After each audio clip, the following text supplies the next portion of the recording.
दोस्तों समय को ना बर्बाद करते हुए वीडियो को हम लोग शुरू करते हैं।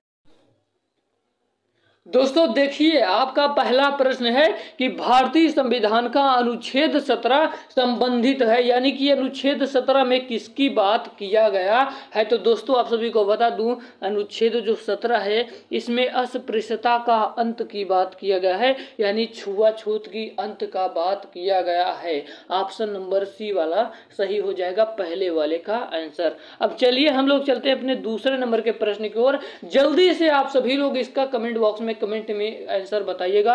और दोस्तों आपको 50 में से कितने का आंसर पता था, एक बार ईमानदारी से जरूर बताइएगा। अगर आपको कुछ भी नहीं आता है फिर भी हम आपको पूरी तैयारी करवाएंगे, आपको टेंशन लेने की बात नहीं है। अगला प्रश्न है कि किस यूनानी इतिहासकार को इतिहास का जनक कहा जाता है। तो दोस्तों आप सभी को बता दूं, इसका करेक्ट आंसर हो जाएगा ऑप्शन नंबर बी वाला, हेरोडोटस जो हैं, हेरोडोटस को इतिहास का जनक कहा जाता है, जो यूनानी इतिहासकार हैं। अब आपका 3 नंबर का प्रश्न है, कह रहे कि सौर मंडल का दूसरा सबसे बड़ा ग्रह कौन सा है। तो दोस्तों आप सभी को बता दूं कि जो सौर मंडल है, इस सौर मंडल में दूसरा सबसे बड़ा ग्रह उसका नाम है शनि। ऑप्शन नंबर बी वाला करेक्ट हो जाएगा। तो चलिए दोस्तों हम लोग चलते अपने अगले प्रश्न की ओर। कह रहा कि प्लासी का युद्ध, जो प्लासी युद्ध का मैदान है किस राज्य में है। तो दोस्तों आप सभी को बता दूं, जो प्लासी जो युद्ध का जो मैदान है वो जिस राज्य में है दोस्तों, उसका नाम है भैया, उसका नाम है पश्चिम बंगाल। ऑप्शन नंबर सी वाला सही हो जाएगा। ये थोड़ा सा टिक गलत लग गया है दोस्तों, ऑप्शन नंबर सी वाला हो जाएगा सही। पश्चिम बंगाल में प्लासी का युद्ध का जो मैदान है वो प्लासी का युद्ध का जो मैदान है वो पश्चिम बंगाल में स्थित। ऑप्शन नंबर सी वाला सही हो जाएगा। अब 5 नंबर का आपका क्वेश्चन है। 5 नंबर का क्वेश्चन कह रहा है कि पृथ्वी का विशालतम पारिस्थितिक तंत्र है। तो दोस्तों आप सभी को बता दो, जो पृथ्वी का जो विशालतम पारिस्थितिक तंत्र है इसका नाम है भैया, इसका नाम है जीवमंडल। ऑप्शन नंबर डी वाला सही हो जाएगा। अब हमारा 6वां नंबर का प्रश्न क्या कह रहा है, कह रहा है कि निम्नलिखित में से कौन सा राज्य कपास का सर्वाधिक उत्पादन करता है। दोस्तों तो दोस्तों आप सभी को बता दूं कि जो कपास का सर्वाधिक उत्पादन करता है दोस्तों, उसका नाम है महाराष्ट्र, यानी ऑप्शन नंबर ए वाला सही हो जाएगा। अब हम लोग चलते हैं अपने अगले प्रश्न की ओर। 7 नंबर का प्रश्न करे कि फ्रंटियर गांधी के नाम से किसे जाना जाता है। ये भी बड़ा महत्वपूर्ण प्रश्न है दोस्तों, कि जो फ्रंटियर गांधी के नाम से किसे जाना जाता है। तो दोस्तों आप सभी को बता दूं कि फ्रंटियर गांधी के नाम से जिन्हें जाना जाता है उसका करेक्ट आंसर हो जाएगा ऑप्शन नंबर सी वाला, खान अब्दुल गफ्फार खान को ही फ्रंटियर गांधी के नाम से जाना जाता है। उम्मीद करता हूं ये सारे प्रश्न आप सभी के समझ में आ रहे होंगे।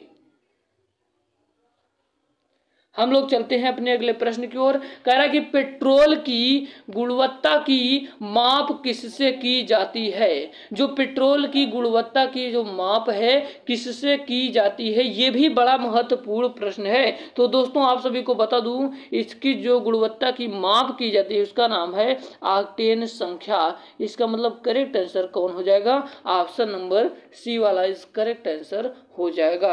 अब आपका 9 नंबर का प्रश्न है, बहुत ही महत्वपूर्ण है। कह रहा है कि अमीर खुसरो किस सुल्तान के दरबारी कवि थे। तो दोस्तों आप सभी को बता दूं कि जो अमीर खुसरो थे वो किस सुल्तान के दरबारी कवि थे, वो थे अलाउद्दीन खिलजी के, यानी कि करेक्ट आंसर हो जाएगा ऑप्शन नंबर डी वाला, अलाउद्दीन खिलजी के। दोस्तों अमीर खुसरो जो किस सुल्तान के दरबारी कवि थे, तो अलाउद्दीन खिलजी के। कोई डाउट तो नहीं कि मैं बहुत तेजी से पढ़ा रहा हूँ, एक बार कमेंट बॉक्स में आपका कमेंट करना बनता है। और वीडियो कैसी लगी, अगर आप एक कमेंट करेंगे फिर भी दोस्तों हमको मोटिवेशन प्राप्त होता है, जिससे वीडियो बनाने की आप लोगों के लिए इच्छाएं बढ़ जाती हैं और बेहतरीन टॉपिक पर बेहतरीन कंटेंट प्रोवाइड करते हैं। अब हम लोग चलते हैं अपने अगले प्रश्न की ओर। 10 नंबर का प्रश्न है कि अंतर्राष्ट्रीय महिला दिवस कब मनाया जाता है। अंतर्राष्ट्रीय महिला दिवस मनाया जाता है। तो दोस्तों आप सभी को बता दूं कि जो अंतर्राष्ट्रीय महिला दिवस है ये 8 मार्च के दिन मनाया जाता है। इसका मतलब करेक्ट आंसर हो जाएगा ऑप्शन नंबर ए वाला सही हो जाएगा। अब हम लोग चलते हैं अपने 11 नंबर के प्रश्न की ओर। कह रहा है कि बाबर ने इब्राहिम लोदी को किसकी लड़ाई में हराया था। ये भी रहा बड़ा इंपॉर्टेंट प्रश्न। तो दोस्तों आप सभी को बता दूं कि पानीपत की युद्ध में ही बाबर ने इब्राहिम लोदी को हरा दिया था। ठीक है ना। अब हम लोग चलते अपने 12 नंबर के प्रश्न की ओर। कोई अगर आपको डाउट लग रहा है तो आप कमेंट बॉक्स में कमेंट कर सकते हैं। डर्मेटोलॉजी है। डर्मेटोलॉजी क्या है दोस्तों? तो आप सभी को बता दूं त्वचा का अध्ययन ही डर्मेटोलॉजी कहलाता है। इसका मतलब करेक्ट आंसर हो जाएगा ऑप्शन नंबर डी वाला। अब हम लोग चलते हैं अपने 12 नंबर के प्रश्न की ओर। 13 नंबर के प्रश्न की ओर कह रहा है कि शिक्षा का अधिकार अधिनियम किस आयु तक के बच्चों के लिए निःशुल्क और अनिवार्य शिक्षा का प्रावधान करता है। तो दोस्तों आप सभी को बता दूं इसका राइट आंसर हो जाएगा ऑप्शन नंबर ए वाला 14 वर्ष के बच्चों तक। हमारा 14 नंबर का प्रश्न है कि आईने ए अकबारी का लेखक कौन है। तो दोस्तों आप सभी को बता दूं आईने ए अकबारी का जो लेखक है वो अबुल फजल है। इसका मतलब करेक्ट आंसर हो जाएगा ऑप्शन नंबर सी वाला सही हो जाएगा। अब हम लोग चलते हैं अपने अगले प्रश्न की ओर। हमारा 15 नंबर का प्रश्न क्या कह रहा है, इसको कमेंट बॉक्स में जल्दी से इसका आंसर बताइए मेरे लाल। आप सभी को बता दूं प्रथम एशियाई खेल किस देश में हुए थे। तो दोस्तों आप सभी को बता दूं प्रथम एशियाई जो खेल थे वो किस देश में हुए थे। उसका राइट आंसर हो जाएगा ऑप्शन नंबर बी वाला अपने भारत में दोस्तों हुआ था जो प्रथम एशियाई खेल हुआ था। हमारा 16 नंबर का प्रश्न क्या कह रहा है, ये भी बहुत इंपॉर्टेंट प्रश्न है। 16 नंबर का प्रश्न कि भारतीय संगीत, क्या भैया भारतीय संगीत का उद्गम किसे माना जाता है। तो दोस्तों आप सभी को बता दूं इसका करेक्ट आंसर हो जाएगा सामवेद। भारतीय संगीत का उद्गम किसे माना जाता है तो सामवेद। ऑप्शन नंबर बी वाला सही हो जाएगा। 17 नंबर का प्रश्न कह रहा है कि कुत्ते यानी डॉग का वैज्ञानिक नाम क्या है। ये बहुत ही महत्वपूर्ण प्रश्न है, इसमें बहुत बच्चे फंस जाते हैं, बहुत डाउट है। तो आप सभी को बता दूं कि जो कुत्ते का वैज्ञानिक नाम है वो फेलिस डोमेस्टिका कहा जाता है। ऑप्शन नंबर ए वाला सही हो जाएगा। अब आपका 18 नंबर का प्रश्न है दोस्तों। 18 नंबर का प्रश्न कह रहा है कि पंडित मदन मोहन मालवीय जाने जाते थे। तो जो पंडित मदन मोहन मालवीय जाने जाते थे उसका क्या आंसर हो जाएगा दोस्तों।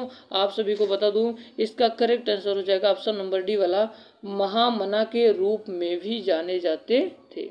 इसका मतलब ऑप्शन नंबर डी वाला सही हो जाएगा। अब 19 नंबर का प्रश्न है कि कांडला बंदरगाह कहाँ पर स्थित है। कांडला जो बंदरगाह है वो कहाँ पर स्थित है। तो दोस्तों आप सभी को बता दूं जो कांडला बंदरगाह है वो गुजरात में स्थित है। ऑप्शन नंबर ए वाला सही हो जाएगा। जो कांडला बंदरगाह है ये गुजरात में स्थित है। ऑप्शन नंबर ए वाला सही हो जाएगा। अब आपका 20 नंबर का प्रश्न है कि कांजीरंगा राष्ट्रीय उद्यान किसके लिए प्रसिद्ध है। तो दोस्तों आप सभी को बता दूं इसका करेक्ट आंसर हो जाएगा ऑप्शन नंबर ए वाला गेंडा।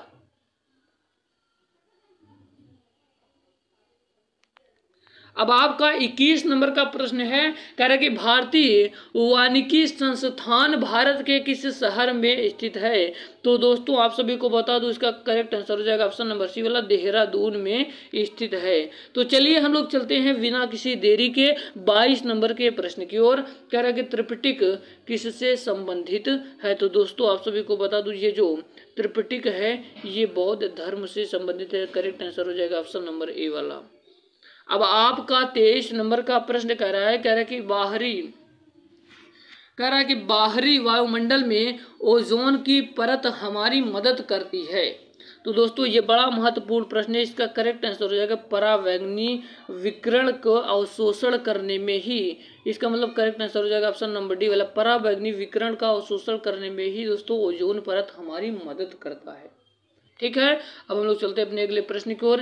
कह रहे कि भारत की तट रेखा पर कितने राज्य स्थित हैं। तो दोस्तों आप सभी को बता दूं भारत की तट रेखा पर कितने राज्य स्थित है। इसका करेक्ट आंसर हो जाएगा ऑप्शन नंबर बी वाला। इसका करेक्ट आंसर हो जाएगा ऑप्शन नंबर बी वाला हो जाएगा भैया 9 राज्य स्थित हैं। अब हमारा 25 नंबर का प्रश्न कह रहा है कि किस शासक के शासन काल में विजयनगर साम्राज्य की स्थापना हुई थी। तो दोस्तों आप सभी को बता दूं, इसका करेक्ट आंसर हो जाएगा ऑप्शन नंबर सी वाला, मोहम्मद बिन तुगलक। ऑप्शन नंबर सी वाला सही हो जाएगा। हम लोग चलते हैं अपने 26 नंबर के प्रश्न की ओर।